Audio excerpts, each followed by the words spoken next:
Welcome back to the Handyman Business Channel. Today I have a unique opportunity to show you a nice work truck. Now, is this my new work truck? This is the work truck that I probably should have purchased, but went with something completely different. Since this is the truck I probably should have bought, I should do a video on it. I'm sitting in the front seat of a lightly used 2016 Ram 1500 Laramie Longhorn with 32,000 miles on it, fully outfitted. This is nice interior. Like I said, it's four-wheel drive. It's also all-wheel drive. Now I'm gonna just take you through, give you a quick tour of the truck, and then discuss why this is the truck I probably should have purchased. Rams have been known for having the best infotainment center in its class of all pickup trucks. And this is a 2016 model, so this would be a fourth generation. The options that you have on this thing are amazing. Let's see here, the navigation, we're going to click apps. This travel link, that's a good option to get. That gives you all your fuel prices, closest gas stations, gives you all sorts of up-to-date traffic information. I'll take a look at this screen here. I reset the fuel mileage meter when I left the dealership. Of course, these are also known as the LIO meter. And well, I've been sitting here idling for a bit, so this number will keep going down. Right now, we're averaging 30 miles to gallon. It's crazy how good of gas mileage this gets. Even if you're just going by the LIO meter, it's significantly more than my new truck. Now I'm in the back seat.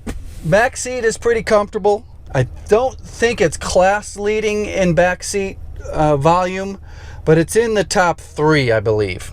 Nice flip down cup holders. Another really nice option is heating and air conditioning vents in the back here, as well as heated seats in the back. Now, as guys that live in their trucks, we pretty much live out of these things.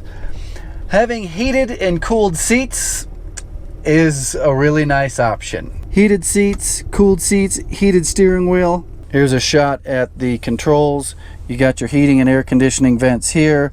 Heated seats, and you even have a 12-volt DC output that is turned on with the key. Nice rubber floor mats from side to side. Interior storage is amazing. You've got this top section here. This is where you can keep pens, change, smaller items. Then you've got deep storage down in here. There is an option, you can get an insert in here that has a lockable lid on it. Here's what it looks like from the outside. And one of the biggest shortcomings of most of the new half-ton trucks is this teeny tiny little 5.5 foot bed. This is the Eco Diesel, so you can get the 6.5 foot bed, and the 6.5 foot bed is much more common on the Eco Diesel than on the Hemi. Another thing that I don't particularly like is the ground clearance. This thing sits low. When I first picked this up, I'm like, is that a 4-wheel drive or is that a 2-wheel drive? Because there's hardly any wheel well clearance in there. I've seen this a few times. These fender flares come loose, and if you get dirt, sand, road grime in there, it's going to eat through your paint. So this is a common issue on those Rams that you have to keep an eye on.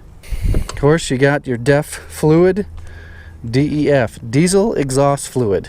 It's almost like a joke. Yeah, did you change your blinker fluid? The motor is this 3-liter Eco Diesel.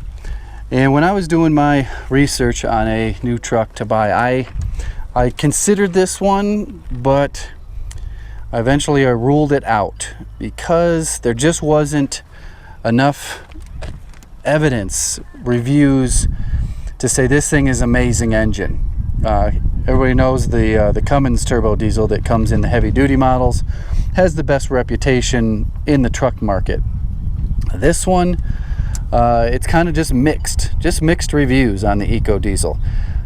I think this motor has been used overseas for quite a while and has had good reviews, but this specific setup and this specific truck, the jury's still out on what the longevity is going to be. One thing that we all should do, go out to your truck right now and read on the actual door jamb, the combined weight of the occupants and cargo should never exceed 957 pounds. That is, but 957 pounds isn't that much. My last Ram 1500, it was 1,200 pounds. So let's take this thing for a drive.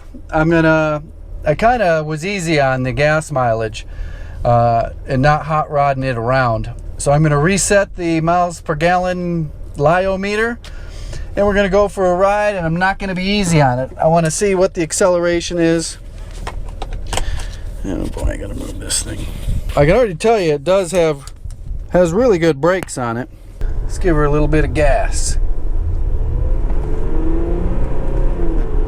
Not bad, not bad. I know some of the heavy duty diesels, they're purposely kind of detuned in that first section of acceleration from 0 to like 15.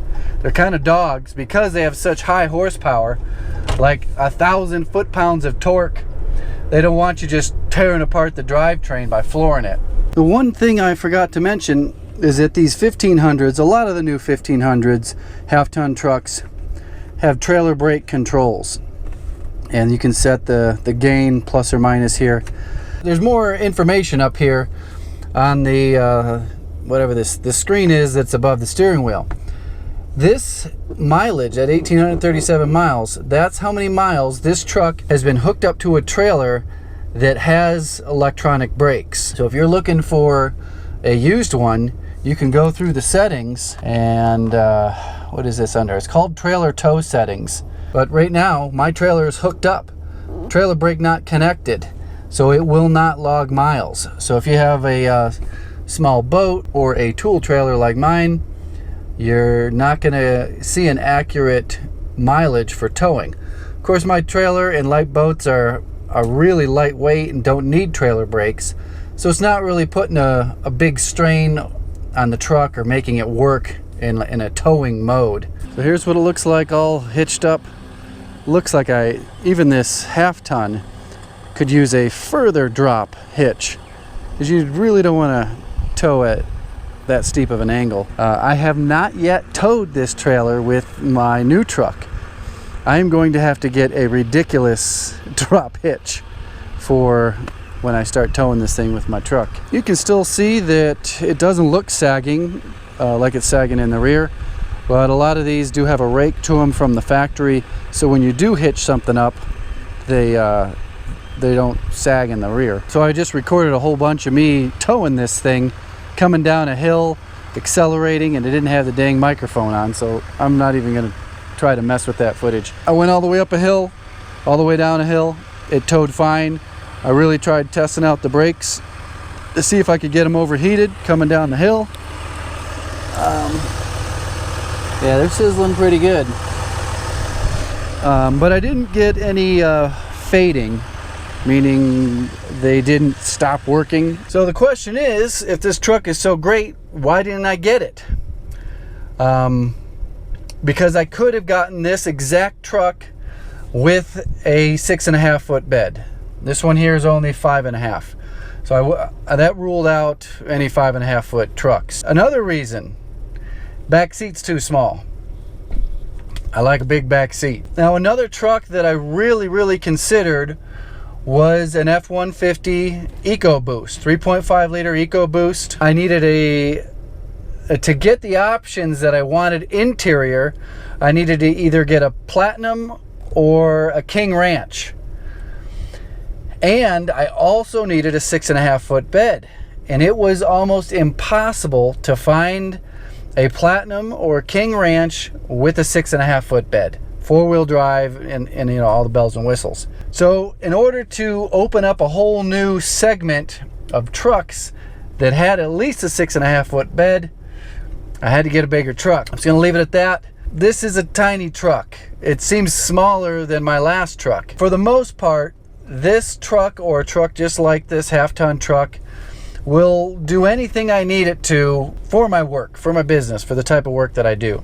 Things that I do outside of work, I needed a bigger truck to do some of those things. If I was in a different financial place, I probably would have gotten a truck exactly like this.